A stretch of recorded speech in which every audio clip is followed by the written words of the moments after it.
Chapter 2. In the morning the camp was astir before the sun. There had been a light fall of snow during the night, and the air was sharp. Punk had done his duties betimes, for the odors of coffee and fried bacon reached every tent. All were in good spirits. "Wind's shifted," cried Hank vigorously, watching Simpson and his guide already loading the small canoe. "It's across the lake, dead right for you fellers, and the snow'll make bully trails. If there's any moose mussing around up there, they'll not get so much as a tail-end scent of you with the wind as it is. Good luck, Monsieur Defago," he added, facetiously giving the name its French pronunciation for once. "Bonne chance." Defago returned the good wishes apparently in the best of spirits, the silent mood gone. Before 8 o'clock, old Punk had the camp to himself. Cathcart and Hank were far along the trail that led westwards, while the canoe that carried Defago and Simpson, with silk tent and grub for 2 days, was already a dark speck bobbing on the bosom of the lake, going due east. The wintry sharpness of the air was tempered now by a sun that topped the wooded ridges and blazed with a luxurious warmth upon the world of lake and forest below. Loons flew skimming through the sparkling spray that the wind lifted.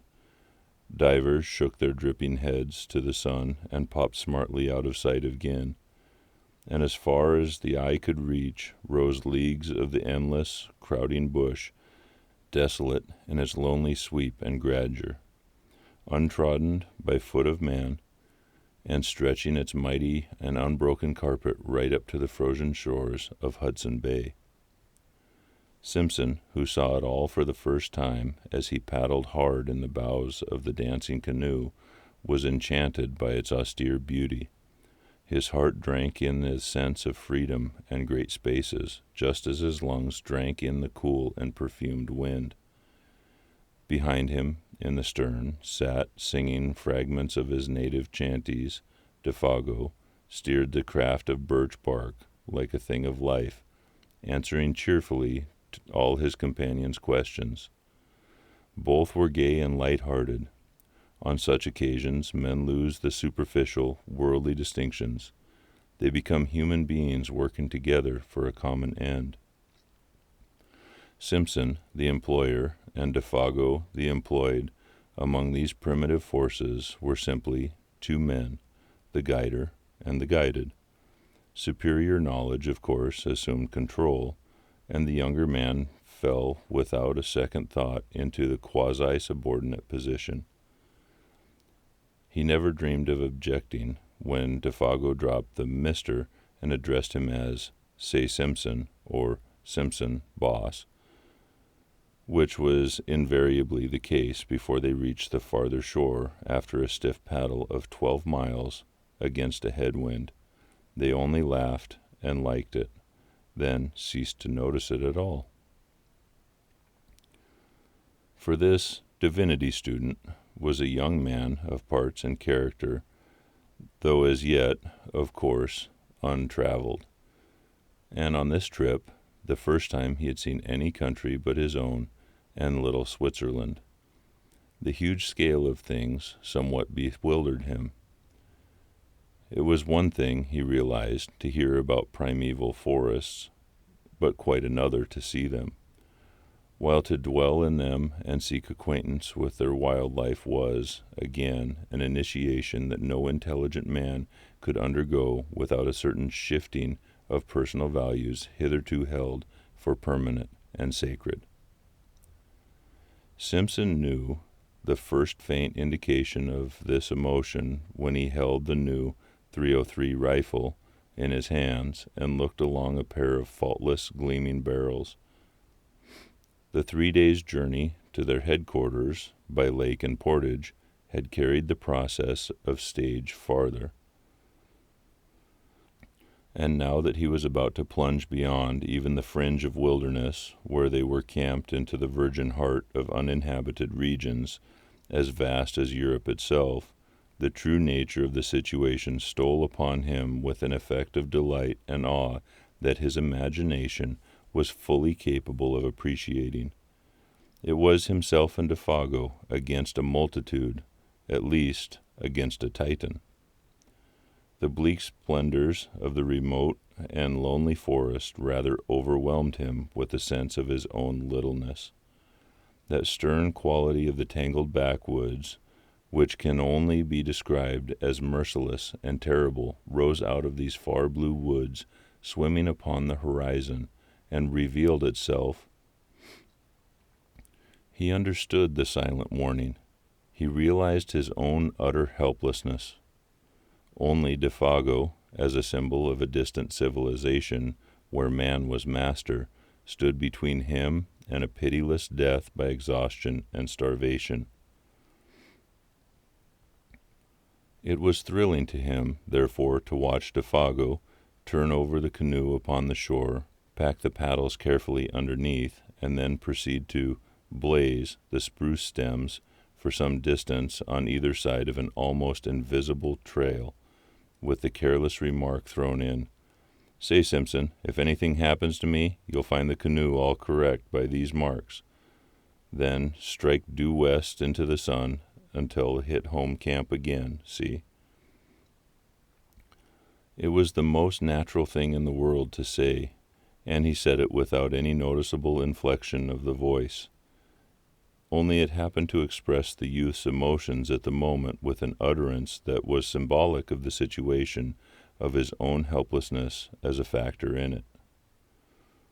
He was alone with Defago in a primitive world, that was all. The canoe, another symbol of man's ascendancy, was now to be left behind. Those small yellow patches made on the trees by the axe were the only indications of its hiding place. Meanwhile, shouldering the packs between them, each man carrying his own rifle, they followed the slender trail over rocks and fallen trunks and across half-dozen swamps, skirting numerous lakes that fairly gemmed the forest, their borders fringed with mist, and towards 5 o'clock found themselves suddenly on the edge of the woods, looking out across a large sheet of water in front of them, dotted with pine-clad islands of all describable shapes and sizes. 50 island water, announced Defago warily. "And the sun's just going to dip there's a bald old head into it," he added, with unconscious poetry. And immediately they set about pitching camp for the night. In a very few minutes, under those skillful hands that never made a movement too much or a movement too little, the silk tent stood taut and cozy, the beds of balsam boughs already laid, and a brisk cooking fire burned with a minimum of smoke. While the young Scotchman cleaned the fish they had caught trolling behind the canoe, Defago guessed he would just as soon take a turn through the bush for indications of moose. "May come across a trunk where it's been rubbed to horns," he said as he moved off, "or feedin' on the last of the maple leaves," and he was gone. His small figure melted away like a shadow in the dusk, while Simpson noted with a kind of admiration how easily the forest absorbed him into herself. A few steps, it seemed, and he was no longer visible. Yet there was a little underbrush hereabouts, and trees stood somewhat apart, well spaced, and in the clearings grew silver birch and maple, spear-like in splendor, against the immense stems of spruce and hemlock. But for occasional prostrate monsters and the boulders of gray rock that thrust unclout shoulders here and there out of the ground, it might well have been a bit of park in the old country. Almost one might have seen in it the hand of man. A little to the right, however, began the great birch section, miles in extent, proclaiming its real character, brûlé, as it's called, where the fires of the previous year had raged for weeks, and the blackened stumps now rose gaunt and ugly, bereft of branches, like gigantic match heads stuck into the ground, savage and desolate beyond words, The perfume of charcoal and rain-soaked ashes still hung faintly about it. The dusk rapidly deepened. The glades grew dark. The crackling of the fire and the wash of little waves along the rocky lake shore were the only sounds audible. The wind had dropped with the sun, and in all the vast world of branches nothing stirred. Any moment, it seemed, the woodland gods, who are to be worshipped in silence and loneliness, might stretch their mighty and terrific outlines among the trees. In front, through doorways pillared by huge straight stems, lay the stretch of 50-island water, a crescent-shaped lake of some 15 miles from tip to tip, and perhaps 5 miles across, where they were camped. A sky of rose and saffron, more clear than any atmosphere Simpson had ever known, still dropped its pale streaming fires across the waves. Where the islands, 100 surely rather than 50, floated like the fairy barks on some enchanted fleet. Fringed with pines, those crests fingered most delicately the sky. They almost seemed to move upward as the light faded, about to weigh anchor and navigate the pathways of the heavens instead of the currents of their native and desolate lake. And strips of colored cloud, like flaunting pennons, signaled their departure to the stars. The beauty of the scene was strangely uplifting. Simpson smoked the fish and burnt his fingers into the bargain in his efforts to enjoy it and at the same time tend the frying pan and the fire. Yet ever at the back of his thoughts lay that other aspect of the wilderness, the indifference to human life, the merciless spirit of desolation which took no note of man, the sense of his utter loneliness, now that even Defago had gone, came close as he looked about him and listened for the sound of his companion's returning footsteps. There was pleasure in the sensation, yet with it a perfectly comprehensible alarm, and instinctively the thought stirred in him, what could I do, if anything happened and he did not come back? They enjoyed their well-earned supper, eating untold quantities of fish and drinking unmilked tea strong enough to kill men who had not covered 30 miles of hard going, eating little on the way. And when it was over, they smoked and told stories around the blazing fire, laughing, stretching weary limbs, and discussing plans for the morrow. Defago was in excellent spirits, though disappointed at having no signs of moose to report. But it was dark, and he had not gone far. The brûlée, too, was bad. His clothes and hands were smeared with charcoal. Simpson, watching him, realized with renewed vividness their position, alone together in the wilderness. "Defago," he said presently, "these woods, you know, are a bit too big to feel quite at home in, to feel comfortable in, I mean. Eh?" He merely gave expression to the mood of the moment. He was hardly prepared for the earnestness, the solemnity even, with which the guide took him up. "You've hit it right, Simpson boss," he replied, fixing his searching brown eyes on his face. "And that's the truth, sure. There's no end to 'em, no end at all." Then he added in a lowered tone, as if to himself, "There's lots found out that, and gone plumb to pieces." But the man's gravity of manner was not quite to the other's liking. It was a little too suggestive for this scenery and setting. He was sorry he had broached the subject. He remembered suddenly how his uncle had told him that men were sometimes stricken with a strange fever of the wilderness, when the seduction of the uninhabited wastes caught them so fiercely that they went forth, half fascinated, half deluded, to their death, and he had a shrewd idea that his companion held something in sympathy with that queer type. He led the conversation on to other topics, on to Hank and the doctor, for instance, and the natural rivalry as to who should get the first sight of moose. If they went due west, observed Defago carelessly, there's 60 miles between us now. The old punk at Halfway House eatin' himself full to bustin' with fish and coffee. They laughed together over the picture. But the casual mention of those 60 miles again made Simpson realize the prodigious scale of this land where they hunted. 60 miles was a mere step, 200 a little more than a step. Stories of lost hunters rose persistently before his memory, the passion and mystery of homeless and wandering men, seduced by the beauty of the great forests, swept his soul in a way too vivid to be quite pleasant.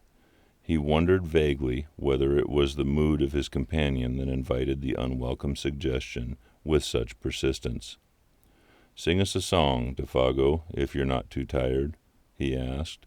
"One of those old Voyager songs you sang the other night." He handed his tobacco pouch to the guide, and then filled his own pipe, while the Canadian, nothing loth, sent his light voice across the lake in one of those plaintive, almost melancholy chanties with which lumbermen and trappers lessen the burden of their labor. There was an appealing and romantic flavor about it, something that recalled the atmosphere of the old pioneer days when Indians and wilderness were leagued together. Battles frequent, and the old country farther off than it is today. The sound traveled pleasantly over the water, but the forest at their backs seemed to swallow it down with a single gulp that permitted neither echo nor resonance. It was in the middle of the third verse that Simpson noticed something unusual, something that brought his thoughts back with a rush of faraway scenes. A curious change had come into the man's voice. Even before he knew what it was, uneasiness caught him, and looking up quickly, he saw that Defago, though still singing, was peering about him into the bush, as though he heard or saw something. His voice grew fainter, dropped to a hush, then ceased altogether. The same instant, with a movement amazingly alert, he started to his feet and stood upright, sniffing the air.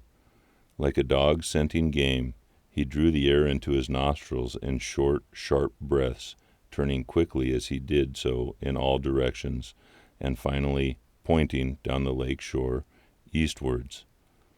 It was a performance unpleasantly suggestive and at the same time singularly dramatic. Simpson's heart fluttered disagreeably as he watched it. "Lord, man, you made me jump," he exclaimed, on his feet beside him the same instant, and peering over his shoulder into the sea of darkness. "What's up? Are you frightened?" Even before the question was out of his mouth, he knew it was foolish, for any man with a pair of eyes in his head could see that the Canadian had turned white down to his very gills. Not even sunburn and the glare of the fire could hide that.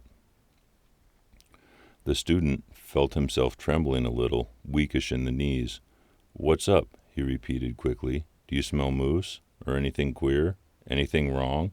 He lowered his voice instinctively. The forest pressed around them with its encircling wall. The nearer tree stems gleamed with bronze in the firelight. Beyond that, blackness, and, so far as he could tell, a silence of death. Just behind them, a passing puff of wind lifted a single leaf, looked at it, then laid it softly down again without disturbing the rest of the covey. It seemed as if a million invisible causes had combined just to produce that single visible effect. Other life pulsed about them and was gone. Defago turned abruptly. The livid hue of his face had turned to a dirty gray. "I never said I heard or smelt nothin'," he said slowly and empathetically, in an oddly altered voice that conveyed somehow a touch of defiance. "I was only taking a look around, so to speak. It's always a mistake to be too previous with your questions." Then he added suddenly, with obvious effort, in his more natural voice, "Have you got the matches, Boss Simpson?" and proceeded to light the pipe he had half filled just before he began to sing. Without speaking another word, they sat down again by the fire, Defago changing his side so that he could face the direction of the wind came from, for even a tenderfoot could tell that. Defago changed his position in order to hear and smell all there was to be heard and smelt, and since he now faced the lake with his back to the trees, it was evidently nothing in the forest that had sent so strange and sudden warning to his marvelously trained nerves. "Guess now I don't feel like singing any," he explained presently of his own accord. "That song kinda brings back memories that's troublesome to me. I never ought to begun it. It sets me on imagining things, see?" Clearly the man was still fighting with some profoundly moving emotion. He wished to excuse himself in the eyes of the other, but the explanation, in that it was only part of the truth, was a lie, and he knew perfectly well that Simpson was not deceived by it, for nothing could explain away the livid terror that had dropped over his face while he stood there sniffing the air, and nothing, no amount of blazing fire or chatting on ordinary subjects, could make that camp exactly as it had been before. The shadow of an unknown horror, naked, if unguessed, that had flashed for an instant in the face and gestures of the guide, had also communicated itself, vaguely, and therefore more potently, to his companion. The guide's visible efforts to dissemble the truth only made things worse. Moreover, to add to the younger man's uneasiness, was the difficulty, nay, the impossibility he felt of asking questions, and also his complete ignorance as to the cause. Indians, wild animals, forest fires, all these, he knew, were wholly out of the question. His imagination searched vigorously, but in vain. Yet somehow or other, after another long spell of smoking, talking, and roasting themselves before the great fire, the shadow that had so suddenly invaded their peaceful camp began to shirt. Perhaps Defago's efforts, or the return of his quiet and normal attitude, accomplished this. Perhaps Simpson himself had exaggerated the affair out of all proportion to the truth, or possibly the vigorous air of the wilderness brought its own powers of healing. Whatever the cause, the feeling of immediate horror seemed to have passed away as mysteriously as it had come, for nothing occurred to feed it. Simpson began to feel that he had permitted himself the unreasoning terror of a child. He put it down partly to a certain subconscious excitement that this wild and immense scenery had generated in his blood, partly to the spell of solitude, and partly to over-fatigue. That pallor in the guide's face was, of course, uncommonly hard to explain, yet it might have been due in some way to an effect of firelight, or his own imagination. He gave it the benefit of the doubt. He was Scotch. When a somewhat ordinary emotion has disappeared, the mind always finds a dozen ways of explaining it away its causes. Simpson lit a last pipe and tried to laugh to himself. On getting home to Scotland, it would make quite a good story. He did not realize that his laughter was a sign that terror still lurked in the recesses of his soul, that, in fact, it was merely one of the conventional signs by which a man, seriously alarmed, tries to persuade himself that he is not so. Defago, however, heard that low laughter and looked up with surprise on his face. The two men stood, side by side, kicking the embers out before going to bed. It was 10 o'clock, a late hour for hunters to still be awake. "What's tickling you?" he asked, in his ordinary tone, yet gravely. I was thinking of our little toy woods at home just at that moment," stammered Simpson, coming back to what really dominated his mind, and startled by the question, and comparing them to all this. And he swept his arm around to indicate the bush. A pause followed, in which neither of them said anything. "All the same, I wouldn't laugh about it if I was you," Defago added, looking over Simpson's shoulder into the shadows. "There's places in there nobody won't never see into. Nobody knows what lives in there either." "Too big? Too far off?" The suggestion in the guide's manner was immense and horrible. Defago nodded.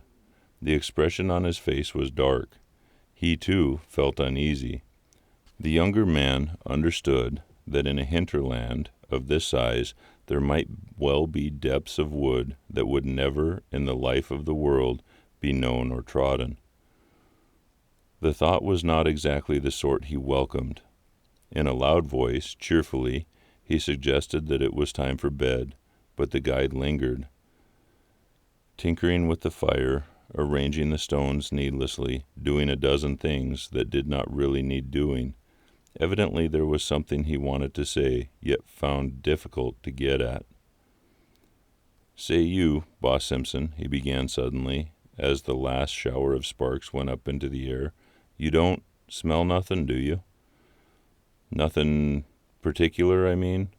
The commonplace question, Simpson realized, veiled a dreadfully serious thought in his mind. A shiver ran down his back. "Nothing but burning wood," he replied firmly, kicking again at the embers. The sound of his own foot made him start.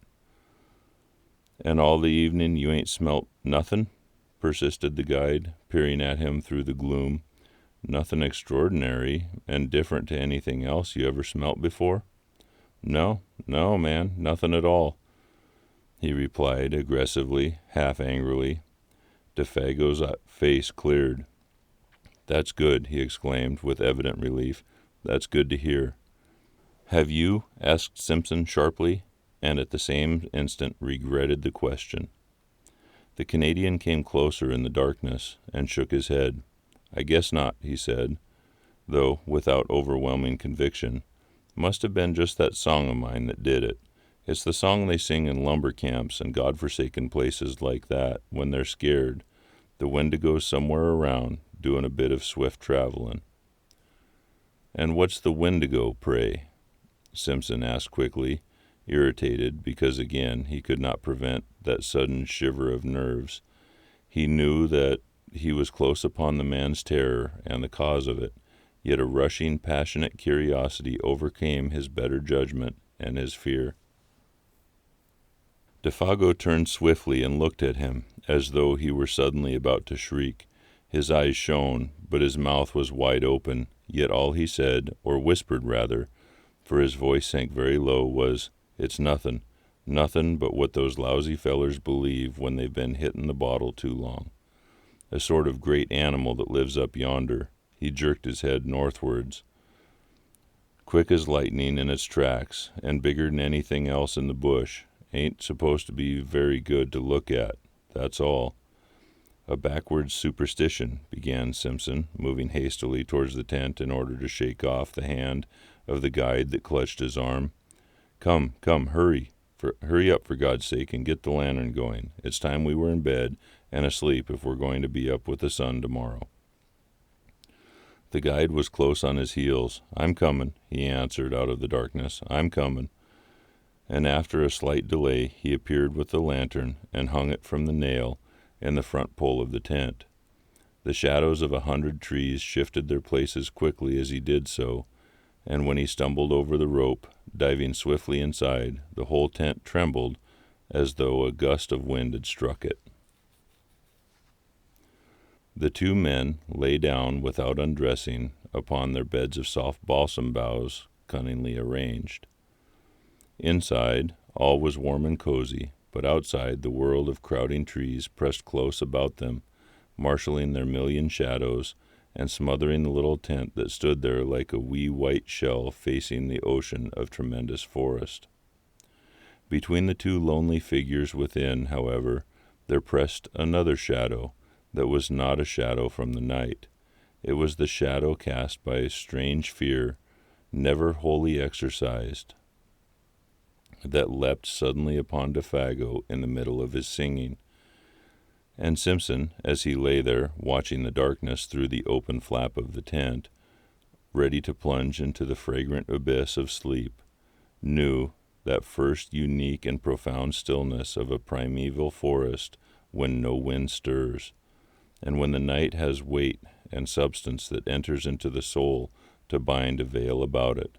Then sleep took him.